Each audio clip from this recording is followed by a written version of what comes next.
Physiology of olfaction. Well, in the physiology of olfaction, the olfactory mucous membrane, let's talk about it. It lies in the superior part of each nostril, made up of the olfactory epithelium and an underlying lamina propria. If you see medially,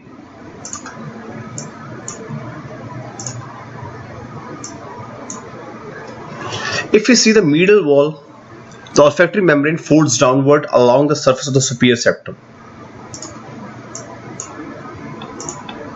This is the superior wall of the septum, and it lies medially. So the olfactory membrane folds downward along the surface of the superior septum, and laterally, this is laterally, if you see, it folds over the superior turbinate and the upper surface of the middle turbinate. The surface area is about 200 to 400 millimeter square in each nostril.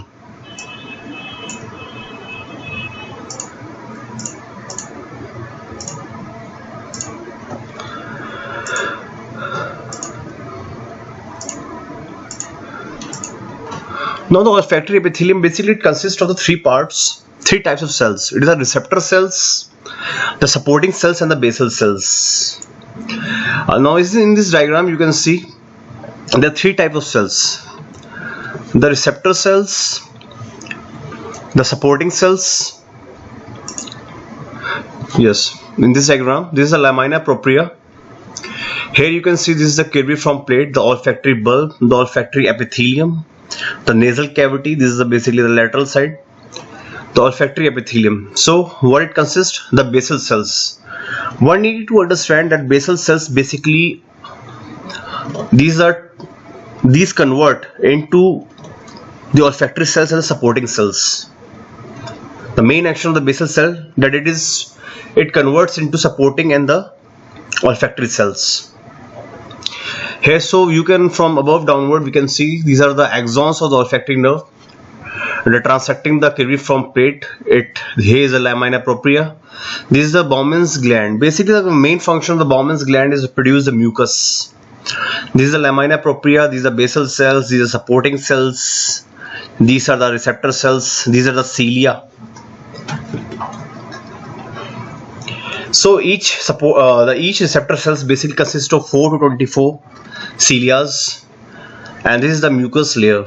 Basically, the odorant comes in contact with this mucus layer and it gets dissolved and it's taken up by the cilia of the receptor cells, and then it is transmitted above by the axons, carried by the axons of the olfactory nerve. Coming back, the receptor cells of the smell sensation are the olfactory cells. So these receptor cells are the olfactory cells. 100 million of these cells in the olfactory epithelium are interspread among the sustentacular cells. Mucosal end of the olfactory cells forms a knob of 4 to 25 olfactory hairs, olfactory cilia, project into the mucus.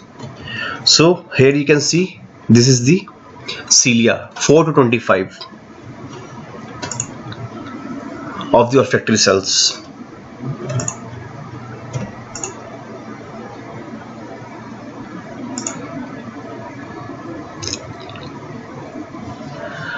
Now these cilia react to the odor in the air and stimulate the olfactory cells. So these receptor cells are your olfactory cells. Now the supporting cells, it basically provides the mechanical and physical support to the olfactory cells. Here are your supporting cells. It basically provides mechanical and physical support to the olfactory cells. Then the basal cells, it rests on the basal lamina on the olfactory epithelium. These are stem cells capable of division and differentiate into either supporting or olfactory cells. Constant division of the basal cells lead to the replacement of olfactory epithelium every 2 to 4 weeks. Here again you can see the Bowman's gland, which produces the mucus layer. The olfactory cilia, 4 to 25 in number, comes from the olfactory cells, also known as the receptor cells. These are the sustentacular cells, also called the supporting cells. And this is your olfactory bulb, and this is your olfactory tract.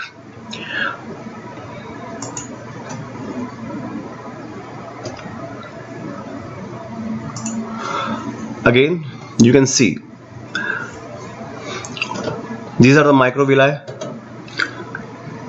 the junction complex olfactory cells, also called the receptor cells with microvilli. This is the supporting cells, the basal cells which differentiate into supporting receptor cells, and this is your Bowman's gland. So it has mucus producing gland. The mucus is produced by the Bowman's glands based above the basal lamina of the membrane. Now comes the olfactory bulb. Axons of the olfactory receptor neurons pierces the cubiform plate of the ethmoid bone and enters the olfactory bulb. So this axon basically pierces the cubiform plate and enters the olfactory bulb. Now here you can see how the odorant molecule in the nasal cavity. So the axons of the olfactory receptors contact primary dendrites, form a complex glomerular synapse called the olfactory glomeruli. Periglomerular cells are inhibitory neurons connecting one glomerulus to another. So this is the nasal cavity, the olfactory epithelium. Here are the olfactory sensory neurons. This is the glomeruli, which is basically, this wall is the olfactory bulb, which consists of the glomeruli, the periglomerular cells, the tufted cells, the mitral cells, and the granule cells. Now the granule cells do not have an axons and make a reciprocal synapse with the lateral dendrites of the tufted and the mitral cells. So the granule cells, the tufted and the mitral cells, it has an inhibitory action on tufted and the mitral cells by the release of the GABA, whereas the tufted and the mitral cells are excitatory by the release of the glutamate. Now here you can see two olfactory bulbs. This is the mucus layer, this is the odorant, the aromatic molecule, the odorant coming in contact with the mucus layer. This is the olfactory knob, and this is the cilia. And this is the olfactory epithelium, which consists of your primary olfactory dendrites, the primary olfactory neurons, the supporting cells, the basal cells which differentiate into supporting, and the olfactory cells. This is the basement membrane. This is the Bowman's gland producing the mucus. Now this is the lamina propria, the cubiform plate from where these nerves, these are the meninges, go into the glomerulus. These are the tufted cells, and these are the mitral cells. These are the secondary olfactory cells. These are the primary olfactory neurons, and these are the secondary olfactory cells, the mitral and tufted cells. Now from here it is transmitted to the anterior olfactory nucleus. This is the olfactory tract, and this is the lateral olfactory stria. This is the olfactory bulb of the right side and the left side. In between there is a crista galli. Now the olfactory pathway. The olfactory receptor cells take the odorant, the olfactory nerve, then it is transferred to the olfactory bulb, the olfactory tract.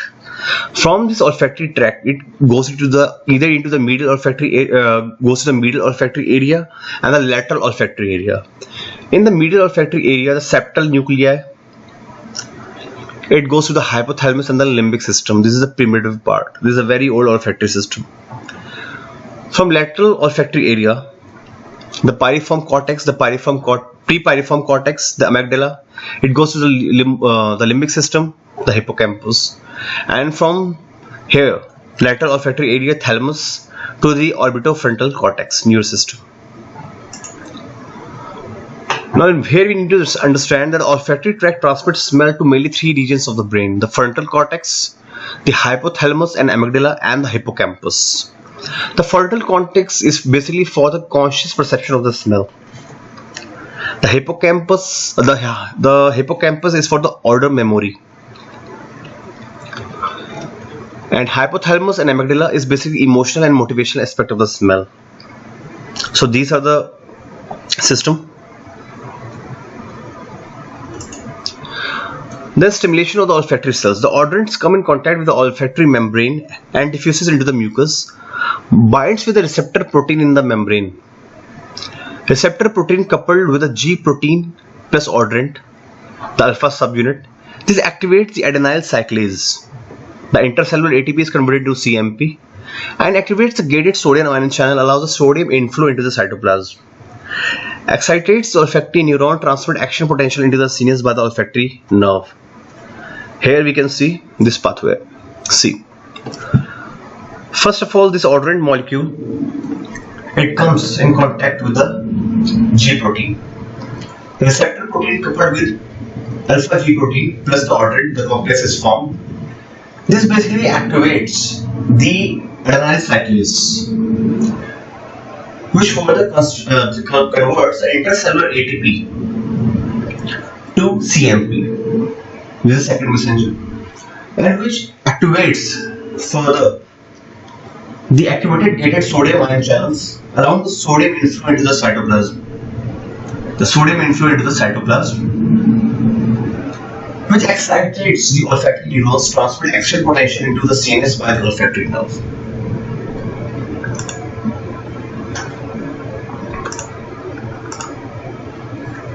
Now, what is adaptation and the threshold for smell?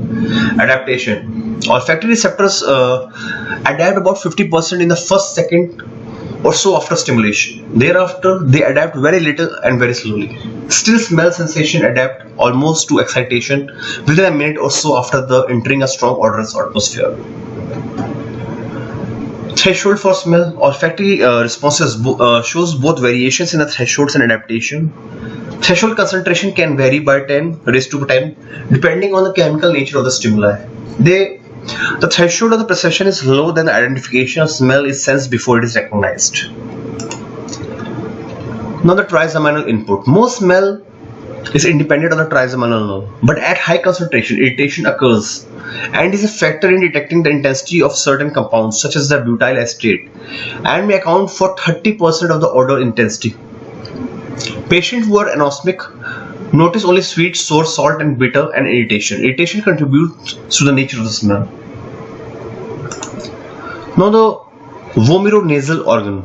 The organ is not well developed in humans. It is very well developed in rodents. Here you can see. This organ concerned with the perception of the odor that act as a pheromones.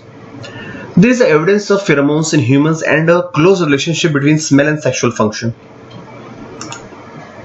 Now, disorders of the olfaction can be classified into three categories: conductive, sensorineural and central.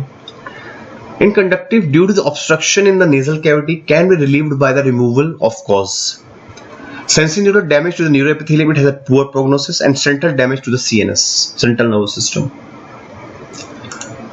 Now, what are the disorders of the olfaction? The total anosmia, inability to smell all odorants or both sides of the nose. Partial anosmia, inability to smell certain odorants. Specific anosmia, it is a lack of ability to smell one or few odorants. Hyperosmia is abnormally acute smell function and often interpreted as hypersensitivity to odor. And dysosmia is distorted or pivoted smell perception. Parosmia or cacosmia is change in quality of smell. So main you have to remember the difference is dysosmia, it is distorted. Dysosmia means distorted or pivoted smell, where parosmia and cacosmia is a change in the quality of the smell. Phantosmia, odor sensation in absence of an olfactory stimuli. Olfactory agnosia is inability to recognize odor sensation despite olfactory processing, language and intellectual function intact. Seen in certain stroke and post-encephalitic patients. And presbyosmia is a smell loss due to aging. Thank you.